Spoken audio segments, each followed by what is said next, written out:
Good morning, good afternoon, good evening from wherever you are in the world watching this today. If this is your first time, welcome. My name is Garrett. I am the host of this is now the fifth series that we have done with light panels. This, of course, being called Script to Screen. If you have been around for a while, welcome back. If this is new to you, welcome.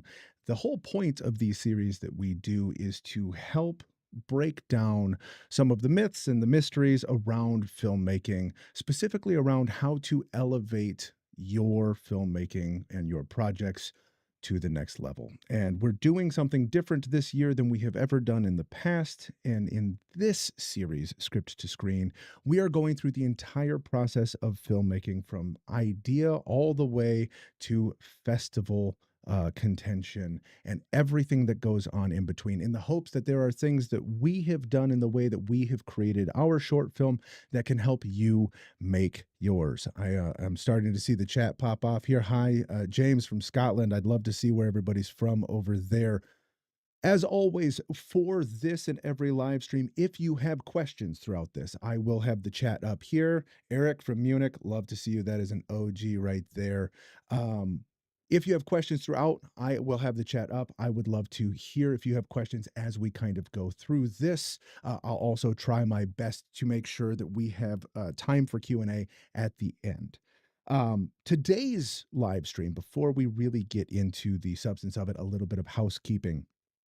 You'll notice that this is now on YouTube instead of Zoom. All of the future live streams for this series and the series moving forward will be hosted right here, both on Light Panels and on my YouTube channels. So if you have not yet, make sure that you do subscribe there. Click that little notification bell so you know not only when the live streams, but also the videos related to this series come up. Because in addition to these live streams, we're doing a whole host of pre-recorded videos that will also be on YouTube for you as well. Now, we're doing a lot of cool things today. Today, we're giving away a Light Panels Gemini 1x1 at the end of this live stream to one of the viewers who are live and online. So if you are interested in the potential of winning a Gemini 1x1 soft, make sure that you fill out the form in the description of the video. I believe that there will also be one thrown up in the chat as well. I see Southwest Virginia. I see LA in the chat. But if you want to win a Gemini, stick around to the end because we will be giving one away to the live viewer on stream. But do make sure that you fill out that form. So then that way we can make sure that we actually get you the light panel itself. At the very end of this stream, you don't have to go anywhere. Once this stream ends, we will automatically be moved over to the premiere of the short film Lightly Ghosted. So you won't have to go anywhere. As soon as this stream ends, it will take you automatically to the premiere of Lightly Ghosted, which I am so excited for you guys to see. Now, with all of that housekeeping out of the way, we can actually dive into today's content. Light Panels just threw up the link there. If you have not yet signed up, do make sure that you sign up over there so that way you can be in contention for winning that. Today, we're going to talk about something that is arguably the most important aspect of filmmaking and something that very few people actually talk enough about, and that is pre-production. And before you roll your eyes and you say, ugh, pre-production, whatever, truthfully, you will make better movies, better commercials, better music videos, better documentaries, the more time you spend in pre-production. And so we're going to go through the process today of how we did that for Lightly Ghosted and use that as a tool to help inform you. So when you watch the short, you can see what went into it and how that then informs the output. So without further ado here, this is the first episode of Script to Screen. Now, when it comes to any movie, any story at all, it has to start with an idea. And for this, this was a collaborative idea between both my self and my creative partner, Ben. So there's me, there's Ben. You should be able to tell the difference between the two of us because I'm always wearing a hat. But the two of us sat down and we are always kind of thinking of ideas and thinking of concepts and things like that. But if you're anything like me, it's really hard to just think of a story. Usually for me, it starts with a character. It'll start with a line of dialogue. It'll start with a premise, but rarely, if ever, does lightning just strike your brain and all of a sudden now you have a full idea. That's just not how any of this works. And for Lightly Ghosted, the way that this worked is our idea started with this thought: what if a ghost was boring? Every time we see the paranormal on screen, it is in some sort of fantastical way, where, whether it's poltergeist or any of like the haunted mansion type movies. All of those movies show these ghosts doing the most incredible things, and haunting people, to all end. And one of the things that we thought would be funny was, what if it was just a ghost that was doing very normal stuff, and what could we do, how could we explore, that idea? And that kind of started the idea process of, okay, so that's a character, then how do you build a premise around that? And one of the things that we then wanted to do was to look at things that exist that live in that space of comedic, paranormal, or supernatural, right? And there are a lot of inspirational things to pull from: Adam's Family, Wednesday, Ghosts, What We Do in the Shadows, Beetlejuice. All of these kind of things kind of traverse that landscape of being true to a genre while at the same time bending that genre in a lightly comedic way. And so we kind of knew that for our concept, that was kind of the direction that we wanted to take it tonally. But the first thing that most people will make the mistake of when concepting an idea or coming up with a story is that they don't think about the fact that all stories are built on conflict, with the asterisk of good stories. The story has to be good. But all good stories are built on conflict. And what I mean by that is, if you just tell someone a list of things that happened, right? That's not a story, that's a shopping list. This happened, then this happened, then this happened.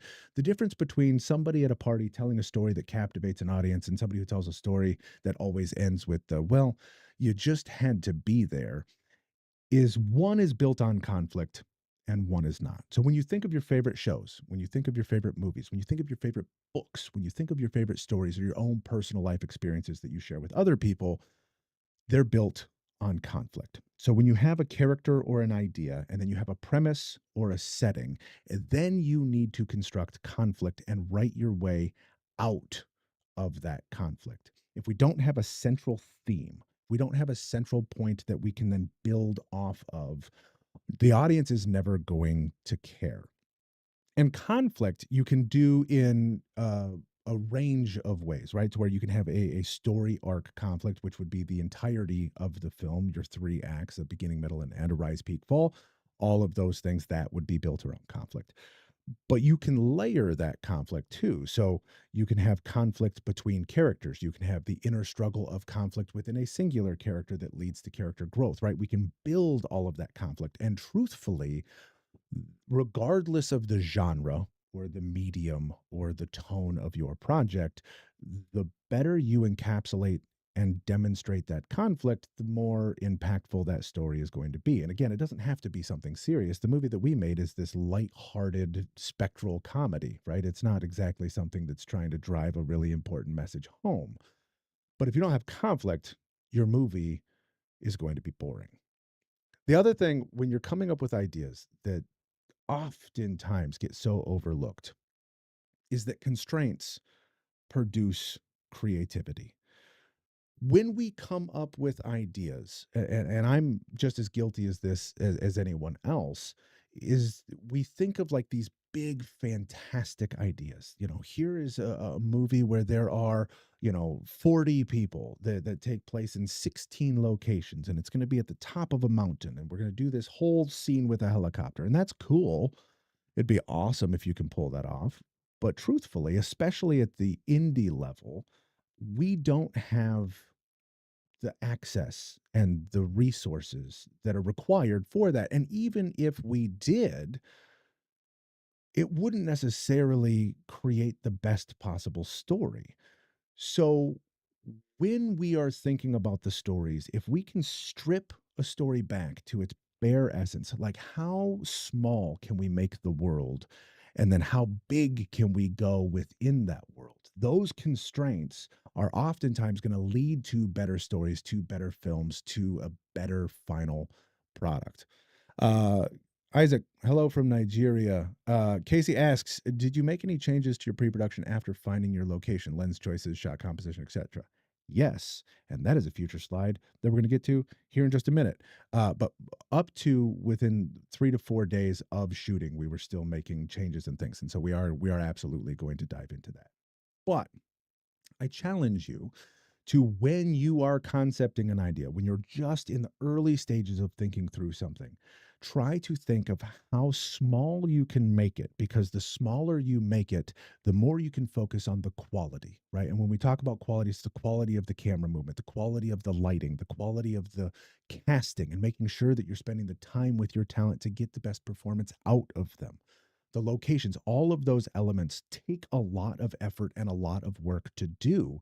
And so the more location changes you have and the more talent that you start introducing, the more variables you start to bring into a project that are probably going to make it harder to make the movie that you see in your head reach the screen. So when we're coming up with ideas, think about things in terms of constraints. Once you have a concept based on an original idea, right, which would be what we would call a premise, and then we kind of start to build the world around it, that then can lead into your writing. I am not the creative who will go into a writing session and just have, studio binder up, have a blank script page started, look at a scene heading, and then be like, okay, here we go, let's start writing. That's not real life. That doesn't make sense for me. It's not really even going to make a good movie. You have to have a really solid foundation and understand the story that you're trying to tell before you even reach for the page. Now, a clear premise makes for fast and focused writing. This here that you see on the left is what we would call a story clock. This concept was brought up to me by Seth Worley. I don't know if Seth is the one who created this concept, but he's the one who popularized it for sure. If you're not familiar with Seth Worley, he is a fantastic filmmaker, a great writer, a much better writer than I am, and has a whole online YouTube presence that you can learn a lot more about the story clock over there. But this is kind of the first idea of the film. When we start to think about the conflict, when we start to think about how we want the movie to be made, we kind of plotted it out. We knew that we wanted the movie to be somewhere between 10 and 15 minutes long. Welcome from Argentina. Stoked to have you here, Andy. Glad that you're excited about this series. But when we're thinking about this concept, we knew it was going to be somewhere between 10 and 15 minutes long. The first draft of our script was 15 pages. We wrote that in 2 days, and it was based off of this story clock here. And while the details of this aren't really as important for now as they will be once you guys have seen the movie, the concepting of the story clock is a really good way for somebody who is not a classically trained writer. Like, I am not a screenplay writer by trade. I am a director and a producer. I write when I can, when I need to, or when there's a project that inspires me. But a story clock really helps me kind of structure that out. So we had the original idea, which started with this character of a boring ghost. We built a storyline around conflict. And then I wanted to make sure that we gave ourselves limitations. So, in order to make the movie that I wanted to make at the level I wanted to make it at, I needed as few people as possible in as few locations as I could get away with. So, for this story, there are 3 total talent, and it takes place in one location. And that was a way that I could make sure that I could, for the time and the budget that I had to make this movie, make the best movie I could make without going too big. Because the bigger you go, the harder it is to pull off.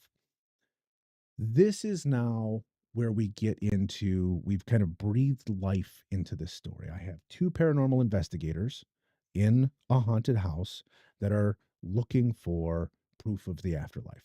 One of them is, one of them isn't. Point of conflict between the 2 of them. I then, of course, have to have the ghost who also resides in the house.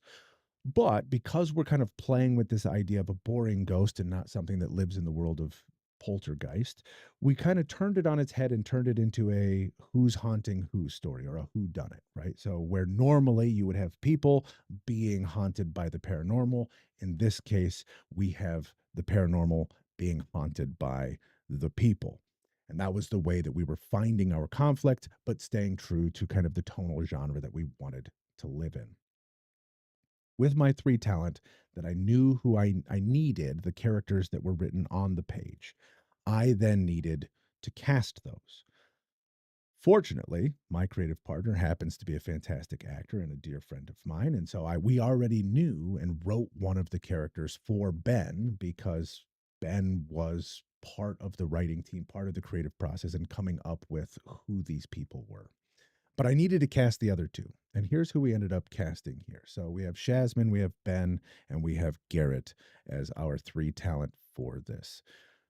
When it comes to casting, when you're trying to find the people, don't just settle for the people immediately in your circle. I'm not saying that they're not the right people for the project, but I am saying they're not the right person for every project. And it's really, really important that every decision that we make from page one of writing the script all the way through the last day of shooting and beyond, every decision has to be for the betterment of the story. The decisions that the director has to make needs to serve the story. The decisions that the art department needs to make needs to serve the story. The acting that the talent brings to those characters has to serve the story. If we start making decisions early on for self-interest reasons, right, that's not necessarily going to service the story. You're going to make a worse story for that. So for this, one of our three talent was Ben because Ben is in my network. Now, Ben is the right actor for the role that we wrote. And we wrote that role for him, knowing the type of performance that he was going to bring. But of all of the actors that I know, I didn't have the two that I really wanted to play the roles in the way that I wanted them to play. So this is where we then had to go out and do casting calls. And this is a really, really important thing. Find the right people for the roles, right? You can write roles for people, totally fine, very doable, but don't cast your 16-year-old younger sibling to be, a mafia kingpin, because that's not going to be believable for the story that you're building. We need to go find someone who looks and feels that way. And there are a couple of ways that you can do this. We cast on Backstage. Backstage.com is a place that I find a lot of talent for both the commercial work and the narrative stuff that I do. But also, community colleges, universities are great places that have theater programs. You can go very easily find the faculty that teach at those institutions, reach out to them, pitch your idea to actors in acting schools. That is a fantastic way of finding people, finding your local theaters, right? Anybody who's putting on plays and those kind of things, you can find talent that way as well. It's an incredible way of doing that. Or other people within your network. We're going to talk more about network here in a little bit. But just because you don't know somebody doesn't mean that people that you know don't also know somebody. So make sure that you're reaching out to the people in your network of, hey, I'm looking for somebody who meets this description. This is the type of person that I'm looking to cast in this movie, and have other people also help you. So I was looking for pretty specific things in the roles that I was going for here, right? I had Ben in the middle there. I knew that he was going to be playing this very exaggerated, over the top character. The character of Marcus that he is playing is a social media influencer in the paranormal space who doesn't actually believe in the paranormal, but just kind of has a Zach King vibe of faking everything online for the views. And so, because I had Ben as this kind of grandiose character, I needed somebody to play the straight man, the person who was the audience, the person who really kind of was grounded in a sense of reality. And for that, that's when we cast Shazman on the left to play Sarah. In our casting, I had written Sarah in the script as a different person. And in the casting process, as we were auditioning people, as we were having people do self tapes, as we were going through and doing screenings, um, Shazman stood out in the way that she brought a different style of character type to who I had written. And so even though she wasn't who I had on the page. Her performance is exactly what I was looking for. So going back to Casey's question, yes, I then went back and adjusted the script to better suit that character to the performer that would be portraying her. And because of that, because I cast keeping the story and servicing the story in mind, we got a better final movie than if I had said, well, that's not who's on the page. We need to go some other direction. Third actor we had here is Garrett. Garrett is on the right, who I was looking for this because I knew that the ghost was going to be covered in a sheet, but kind of like in a campy way where you can still see like the legs and the feet of the ghost, and it's just kind of a sheet draped over a person. I needed somebody who had a lot of experience in physical acting, which is quite different, right? So we were looking at stunt performers, we were looking at martial artists, we were looking at choreographers, we were looking at people who had a sense for how to move and express themselves with their body because the character of Edmund, the ghost, obviously doesn't talk, does not have any sort of facial movements, right? And so if we were to endear that character to the audience, we needed to have a performance that matched that. And that's how we then landed on Garrett, was because Garrett is a physical performer, a martial artist, has a background in all of that, and then auditioned for the role, kind of showcasing the way that he moves and the body build that he has and the way that it all goes. And so all three of those casting choices were solely for the benefit of the story. Once we had our talent, we then needed our crew. And this is another thing that we don't talk enough about.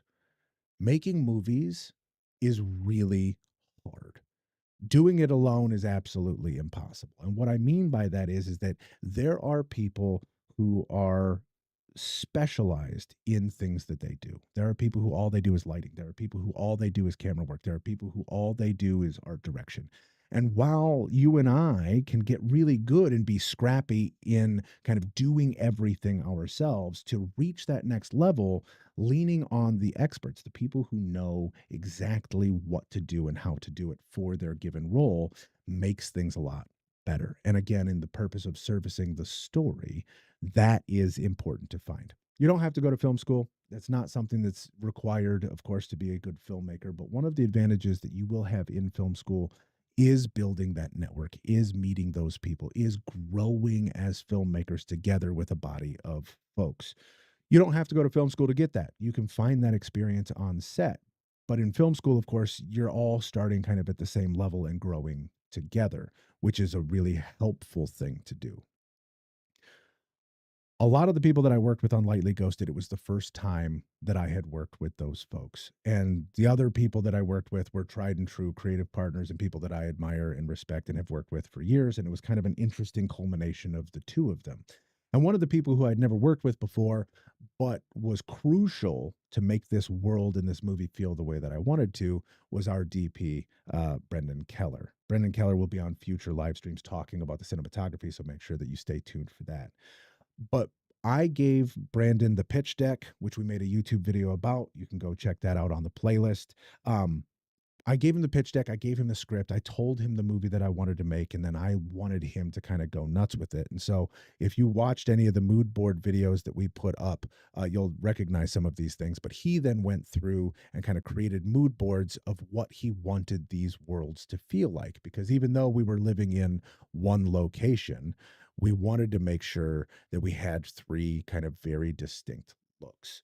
There was the investigator's world, nighttime in a haunted mansion. There was the ghost's world that was daytime in his home, right? It was this kind of perpetual morning light kind of look to it. And then there was the world that happens when the two of them collide, right? When we bring their worlds together. And so even though we only have three actors and we have one location, we wanted to demonstrate and show a single location in three very distinct ways.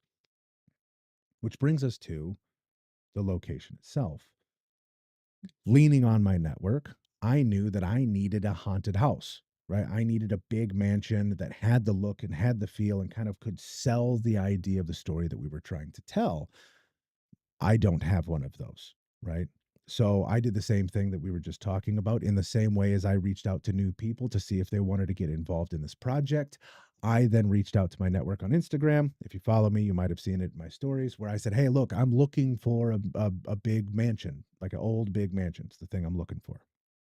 And I had a couple of people in my network of folks that I know or folks that followed me that said, "Hey, here are some places," right? And this particular location that we found had been used for a short film a couple of years prior. One of my friends knew some of the people who were on that crew, and they put us all in contact. And I reached out to the property owner of this place. Now, it would be impossible to try and find or try and create this out of nothing. The art direction alone would be insane to try to pull off. Oh, BK's in the comments. What up, buddy? Brandon Keller is in the comments right there. He's the one who shot this movie. But this location would be impossible to fake. Can you imagine trying to be in like an apartment with blank white walls and like one movie poster and then try to like set deck it in a way to make it look and feel like a haunted mansion? Wouldn't work. But I wouldn't have been able to find this mansion if I didn't have a network of folks that I was able to reach out and build on. Once you have found the location, and this gets to Casey's question from earlier, once you have found the location, you absolutely need to do scouts. We call them location scouts, tech scouts, lighting scouts. We did a handful of them, but this is where you go to the location with key individuals from various departments. So, production, art department, camera, direction, whatnot. And you go through and you walk the property. Not only do you walk the property, you take photos and videos of all of the various rooms that you plan on filming. You're there with the property owner, the location manager. You say, where can we be? Where can't we be? When can we be here? You find out all of the availability and the limitations that are available to you for a given location. And once you have that, to Casey's point, that's then when you have to go back into your pre-production and make adjustments. So for us, we had a script, we had all of this stuff happen. We get to the house. Some of the places in the house work for some of the scenes. Some of the places in the house don't work for some of the scenes that we had written. Because when we wrote it, we didn't have the place. So once you have the place, you have all the pictures. That's then when you go back through and make your adjustments to your pre production so that way you can have a clear roadmap to what you're doing. Most indie filmmakers or people who are just starting out don't spend enough time marrying the creative with the technical, right? You have to be able to do both. And to that point, there was also a video that we put up in the playlist about putting together a production schedule. Cannot stress that enough. That is one of those things where it's marrying the creative to the practical. Location scouts are a must. When you go through and you do a location scout, two things to note. One, make sure that you take very wide photos of the entirety of spaces that you're going to be in. This is to help all of the people who are not on the location scout know what is the location, where it is. Make sure that you're taking those photos from multiple angles. Where are we going to be shooting into, right? How are we going to be existing in that space? So then again, we're all trying to then make the best movie.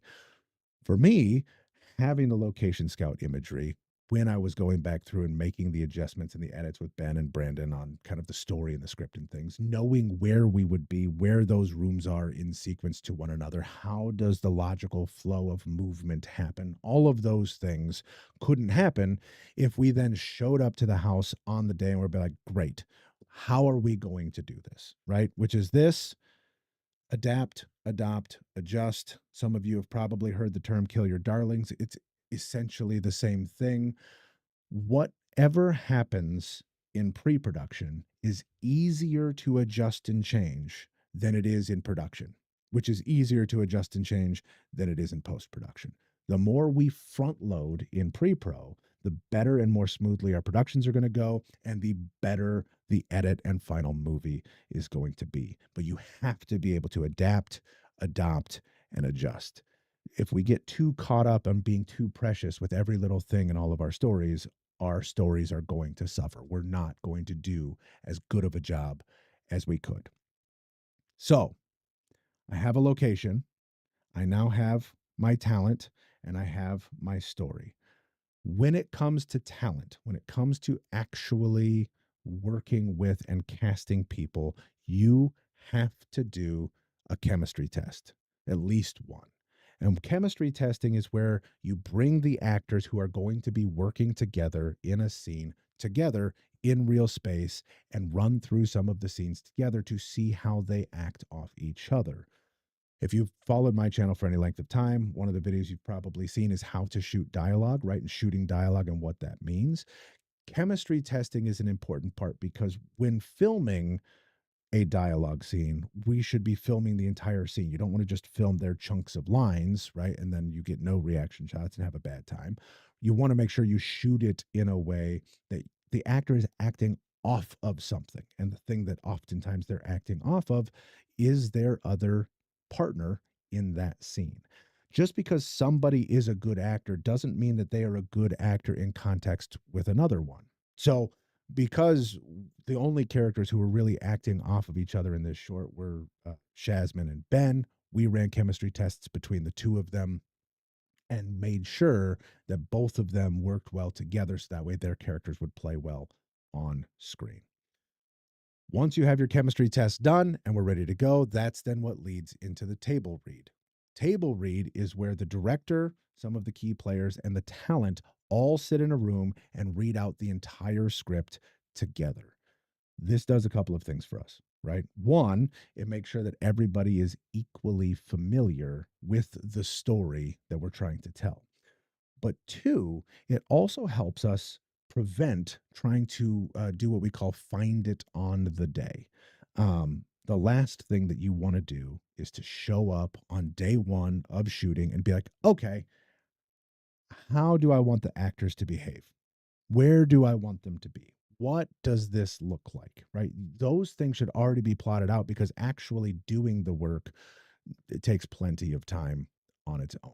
And a table read is a way that everyone can get on the same page, literally, for a production. What I like to do in a table read is I go through the entire script with the talent and let them do exactly what they want to do with the performances the way that they see it. They've been sitting with the characters, they have thoughts and notes on who those people are, and that's going to be influencing the performance that they bring to the movie. And we go through and we'll do the whole thing once because they might have something, or they might see something, or they might think of something that I hadn't thought that's better for the movie.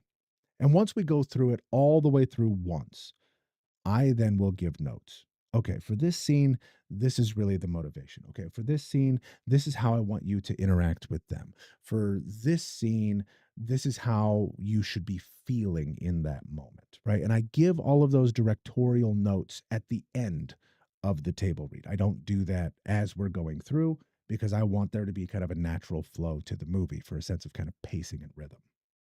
But afterwards, I give all of my notes. And then from there, we'll go through and do the table read again, this time with the characters being portrayed in a way that more closely aligns with the notes that I've given them. The reason why we do that is so then that way on the day, as you know, films are not shot chronologically. They're not shot in order. You don't start with the first scene and end with the last scene. You are jumbled up and moving all the way around and all of that. And again, to learn more about that, that's the video on the production schedules that we talked about for that. But the whole thing with a table read is that when you are shooting out of order, right? When you are shooting scene 15 followed by scene 3, everybody still knows tonally, emotionally what their characters are supposed to feel like, what they're supposed to bring. And that helps give a continuity to the performance of the talent. Got a question here. Do you try or prefer to shoot dialogue with multiple cameras? It depends on the project. So, Lightly Ghosted, which we'll watch here in a little bit, was shot entirely with one camera. It was a one camera shoot. Everything was intentionally laid out, and we filmed it as such. There is a use for a multicam setup. So, shows like sitcoms or like all uh, Always Sunny in Philadelphia, right? The Office, right? These kind of shows will often go with a multi-camera approach because those are shows that we would call walk and talks, where it's better to shoot for coverage than it is to shoot for kind of the cinematography. When it comes to narrative work, more often than not, unless, it's like a Michael Bay big explosion sequence, more often than not, it will be a single camera or a single with a supporting camera. And the reason is what separates narrative filmmaking from content creation is that we have what we call a visual language. Not only do we have the lighting and the location and the wardrobe and the acting that all kind of feels like the world that we're building, cinematography is the art of demonstrating or showcasing that world to the audience in a very intentional way. Where we place the camera, how we lens the camera, what the angle is, the subject to camera relationship, right? The distance between our characters. All of those things are not accidental. All of those things are very intentional. And with every decision that we make in that process, that then contributes to how people feel about the world that they're living in. Very few people outside of this live stream or this community care about that. They don't think about that. Your general audience viewer is going to go watch a movie and be like, wow, that felt great, or that looked great, or that was an awesome movie, and not really be able to articulate why. But it's our job as filmmakers to understand the why.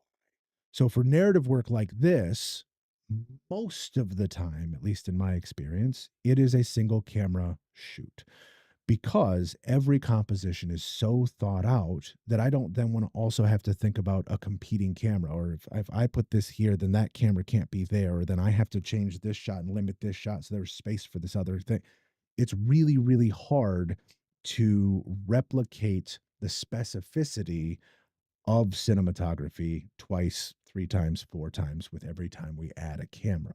So I prefer a single camera shoot because I would rather have the quality of the one shot be higher than a reduced quality of multiple shots.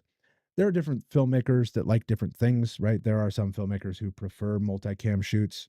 It's up to the individual, but I would argue, especially when you're starting out, when you're first kind of really getting into this, um, single camera stuff, focus on making the one thing really good first before we then do that. Now, as we kind of are marrying that creative with our practical, with our production, we run into limitations, going back to constraints. We had our script, we had our table read, we had our casting, our location, all of that was done. And then we did a production schedule. This is the thing where you say, okay, here's how many shots I have. Here's how many shoot days I'm going for. How many shots per shoot day can I fit in? And how much time do I get for each of those? What we found was that we had far too much of a movie for the time that we had to make it. We were working on 12-hour days, which would be 10-hour shooting days, but we were working on hard 12s. We didn't have any budget for overtime or anything like that. So we were locked in to a very specific amount of time. With that, there's only so much time that you can have for setting up various locations, right? So even though we were in one house, going from one room to another, we're changing the lighting and changing things over, right? Especially because we were doing time of day stuff. So we'd have to change over the set decorations from the world of the ghost, which is kind of this happy, lively, modern for his time, house, where for the paranormal investigators, it's this kind of older, decrepit, haunted mansion, right? So there's all of that set time that has to happen. In addition to that, there's all of the camera prep time. We're changing over lenses, we're changing over rigs, we're changing over setups, and there's just the setup time between shots. And so all of that time has to be accounted for. You can't just say, okay, here's the number of shots, here's the number of days, divide that by 3, that's what we're going for. You're going to be in a world of hurt and you're going to have way too much to do in the time that you have. So, with our production schedule, we found out that we had far too much movie, way too much movie. So much so that we actually had to cut out 3 pages of our 15-page script. We had to remove or incorporate 6 scenes, and we had to kill over 30 shots. Now, when I say incorporate 6 scenes, right? So, every scene in a movie should be doing something that's either going to be driving the plot forward or kind of giving an explanation of who the characters are, which is what we call exposition. Generally speaking, more show, less tell, but we had scenes that had plot points, things that moved the story forward or set things up that we had to get rid of. We just had too many scenes. So we then had to figure out how to incorporate the plot points of those 6 scenes into the existing scenes that were remaining. And how do we take this plot point and put it into this scene? Or how do we condense these 3 scenes and put it into one scene? And you have to get really creative with how you're going about and doing that. We had to kill over 30 shots in our project because that we were 30 shots over the amount of time that we had. We had 3 days to shoot, not 4. So we had to then narrow and winnow and narrow and winnow. And all of this, by the way, was 4 days before we shot the movie. So all of this was happening very, very, very quickly. To give you a sense for how quickly this whole thing came together, today you're going to watch the premiere of the movie. We filmed this movie less than 90 days ago. Less than 3 months ago, we were filming this movie. So we did this whole thing in a really, really, really tight timeline. But we made a better movie because of it, right? If you look at the first pass of most of the edits that you make of movies that you shoot, the movies are too long. There's too much, right? And you can tell the same story with less. It's easier to make less in pre-production than it is in production than it is in post, right? There's nothing worse than getting all the way through and then to the end having not enough or too much or what have you. Uh, Barry says, this is the reason I use Zooms. We're shooting 20 pages a day. 20 pages a day is outrageous. Unless you're doing like walk and talk stuff. Walk and talk stuff, you might be able to get away with stuff like that. But that is an intense shooting schedule, my friend. I don't envy that at all. Um, so we had to condense, we had to narrow down. And with that, as soon as we then get into prep, this is another thing that I have to harp on my students all of the time is to test everything. You need to be testing your lenses. You need to be testing the cameras. You need to be testing the light fixtures, especially, by the way, if you're using things that you have never used before. If they're new equipment to you, make sure you know how the equipment works before you get into shooting, because there's nothing worse than getting into something and then being like, okay, well, hold on here. How do I do that? Where do I access this on the menu, right? How do I format a card? How do I do these things? If you don't know how your stuff works, finding it on the day, there's enough stress in production just in general. You don't want to then have to introduce additional stress that you could have prevented by testing. With that, charge your batteries. I don't care if they were charged the last time you touched them. I don't care if you charged them the last time you used it. Make sure all of your equipment has full power. You need to make sure that you have enough juice to run the stuff, because if your stuff isn't running, you're not making a movie. If you're not making a movie, you're in for a really, really, really bad time. Let's see here. Do you do another table read with the rewritten script? So for us, Eric, great point. That's a really, really good question. So we did not do another table read, but we did send script revisions to the talent, and then I gave them notes on, just so you know, scenes 1 and 6 got combined into scene 3. These ones moved over here. These are just structural changes. If I had made creative changes or tonal changes or performative changes, 100% you would then need to make sure that the actors are all on board.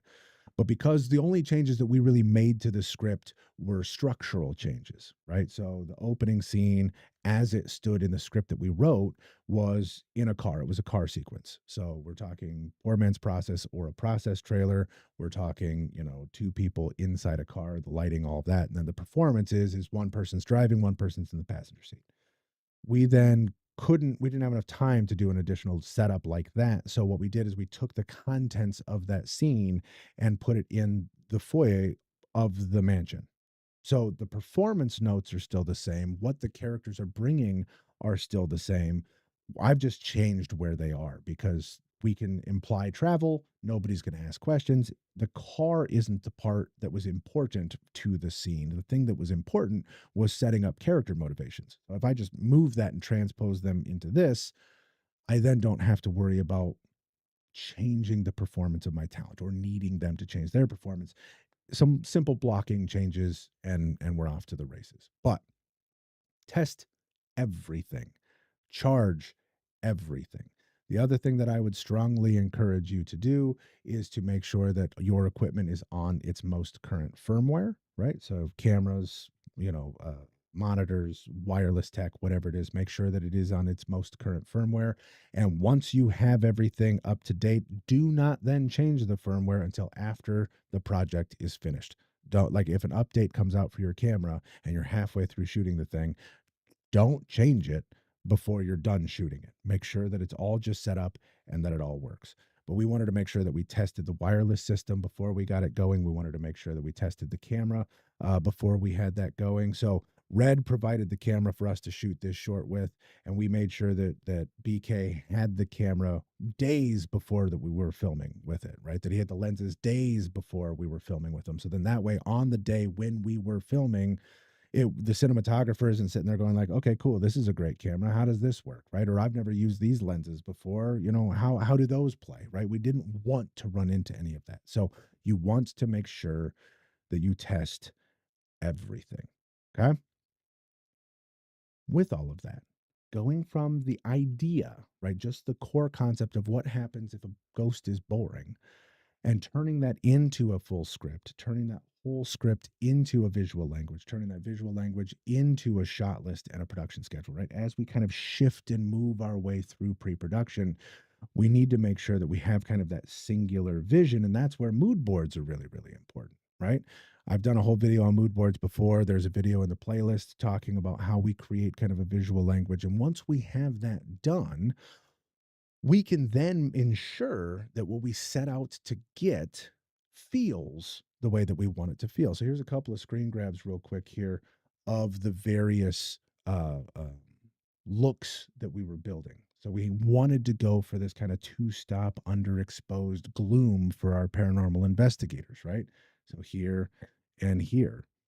Um, and then of course contrast their world in this kind of gloomy haunted house with the way that we wanted the ghost's world to be, which is warm with live plants and light coming through the windows, right? And an entirely kind of different existence, even though it's all taking place in the same house. Now, we could not make the movie that we made if we didn't have a clear vision, if we didn't have everybody on board to make and tell the same story. The movie would not have been made if we hadn't cut out those pages, right? I would have had three-quarters of a movie, or I would have had a whole movie, but the movie would have been way worse, right? But to make the movie the way that you want to make it, to get what's in here out into the world, that takes planning.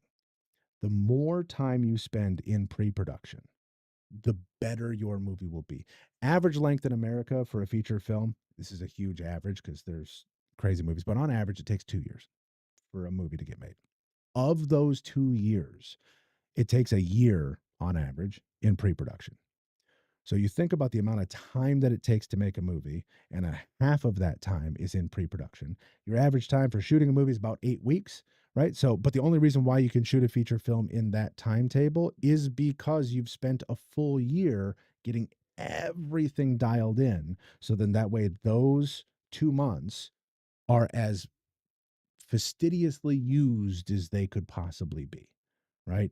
Otherwise, you get Eyes Wide Shut, where I think it still has the world record for the most consecutive shoot days of 400 shooting days. What a nightmare, right? It's a fine movie. It's not 400 days of shooting fine, right? So to prevent us from running into that, you have to preload and do the work up front. The other thing, there's a phrase that a movie gets told 3 times, right? Pre-production, production, and post-production. The movie gets made in 3 different ways. It's the interpretation of the source material, whether it's an idea or a book or whatever, into the pre-pro. then it's the interpretation of that pre-pro into production, and then it's the interpretation of that production into post. If you do not have a clear roadmap in pre-production, post-production is going to have no idea what the original intent was, right? If you don't have a clear roadmap in pre-production, production isn't going to really know the movie that they're setting out to make. If you've been on this channel before, if you've seen any of the live streams that we've done before, one of the things that we talk about a lot is the simple but hard to answer question of when people watch my project, I want them to feel fill in the blank, right? We've talked about this. And not something basically like happy, sad, right? Bored, right? Something like I want them to feel as though they have just climbed the tallest mountain. That is the thing that you want them to feel. And you need that emotional tonal sieve in order to then have the audience feel that. Because if you don't know what they're supposed to feel, they're not going to know what to feel. All right, as we start to wrap this thing up here, before we get into Q&A here, Light Panels is now congratulating James Phillip, who has won the Gemini 1x1 soft. Light Panels is going to be in touch with you, James. Oh, good. James is in the chat. Excellent. So, James, you have won the first of the lights every live stream we do. We, of course, will be giving away another fixture. So do make sure that you subscribe to both Light Panels and Garrett Sammons to make sure that you can get into the running for those. Okay. So Barry says, wow, that's crazy. Most directors I know shoot a movie in 5 to 7 days. I guess it's different for different cultures. Yeah, I mean, and we're talking about a massive average, right? Of course, like a Marvel studio picture is going to take a lot longer with a ton more shooting days than, a grassroots indie project, which is going to be shooting in a lot fewer days. When we're talking about kind of the averages, right, it's kind of between those two worlds. And it also depends on, your budget, how much time you have, how much resources you have. Those kind of things are all going to kind of contribute to that. But those are the broad averages, at least in the States, for how that works there. Okay, we are mere moments away from the premiere of Lightly Ghosted. But now that I have kind of gone through the broad strokes overview of pre-production, I'm going to open it up for Q&A. So if you guys have any questions, comments, concerns, things that you want to know more about, things that you have questions about for your own projects, this is the time to do that. Again, throw that up in the chat, and we'll make sure that we get to those there. But yeah, congratulations to James for winning the light. That is super, super awesome. Now, when it comes to taking your creativity and putting it onto the page, one of the things that we often will run into as creatives is what I call blank paper syndrome, right? It's where you're early on in the idea process of creating a movie or a story or writing a script or whatever, and the fact that you have full creative control is almost crippling, right? It's almost like, well, now I don't know what to do. That blank paper syndrome is a very, very, very common thing that you can run into in your creative process. This is why, and everybody's creative process is a little different in terms of like where you start. You might start with a premise, you might start with a line of dialogue, you might start with a character, whatever. One of the things that I have found to be very helpful is that I will just write out a quick short story unrelated to the movie that I want to make. But what I will do is I will go and I will write out something starting with a point of conflict to then write myself out of that. Could be two people ordering a pizza and they can't agree on toppings, right? It could be a person sitting home alone and unsure of what they want to do next, if they want to push the Netflix button to watch the next project or if they want to go to sleep, right? It doesn't have to be big. It doesn't have to be serious. It doesn't have to be important. But writing out of conflict, starting with a point of conflict, will then help you in the way that you can then adopt and adapt into your own story. I also love to go to public places so then that way I can kind of hear people talk, because people say the wildest stuff when in public for no reason at all. So I will go in public and I'll just sit in like a park bench and listen to people walk by, and I'll write down little things that people say. Right, I'll collect names. When I hear an interesting name, I'll collect a name for something later. And I use all of those to help kind of offset what we would call blank paper syndrome. All right. With that, if there are no other comments, questions, or concerns, what we will go ahead and do is we will push over to the premiere of Lightly Ghosted. So then that way you guys can watch the short film that we made. This short is going to serve as the basis for all of the future videos that we put out. So there will be more videos added to the script to screen playlist. So if you guys have not yet, make sure you subscribe to both so that way you can see script to screen both on Garrett and on Light Panels channels. We will continue to be posting new stuff there, but this is the end of pre-production. Okay. If you would like to know more about pre-production, we can obviously always do that. But all of the future videos and all of the future live streams are going to be the production and post-production of the movie that you're about to watch. Didn't want to do pre-production after you watch the movie. We're doing pre-production, watch the movie, and then we'll go ahead and do post. Isaac, I'm mentoring you right now, my guy. You're in it. Here you are. Welcome. And again, stay subscribed, stay involved, right? We're going to keep building on this kind of a thing. Quick question here right before we hop off. Have you ever experienced a time when you had to reconsider lighting sources, for example, if natural lighting didn't meet expectations or changed? You bring up a very big question. Difference between natural light and available light. We rarely, if ever, shoot with available light. Most of the time, natural light refers to we light in a way that feels ambient, right, or natural, but it is still a very contrived way of lighting. But to your point, this is what location scouts are for. Location scouts help prevent you from having to find your lighting on the day, right? If we do a location scout, I know where the windows are, I know where my sources are, I know where the sun is, I know where all of my stuff is, so I can then make the movie that I want to make. If you don't do a location scout, you don't find all of those things, then yeah, 100% you're going to have to make adjustments and your movie's going to be worse for it. So make sure that you do that work. Make sure that you spend the time in pre-production for that. But again, future live streams, both on this channel and on Light Panels or on Light Panels and Garrett Sammons, depending on where you're tuning in from. All of the videos that we're going to keep putting up are going to have free downloads and resources for you guys to use for your own projects. So make sure that you stay tuned for that. We will be giving away more Gemini fixtures throughout the year. But this is awesome. I'm super, super excited. I'm so glad to have you guys on board. This is, again, the first of many live streams and accompanying videos of script to screen.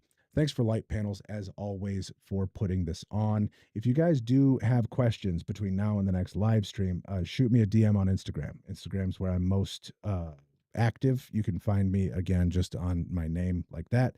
That's where you'll find me on IG. And you can talk to me there. I'll try my best to respond to everybody. I don't always get to everybody, but there you are. Without further ado, welcome to the short film that we made that I am quite proud of, called Lightly Ghosted.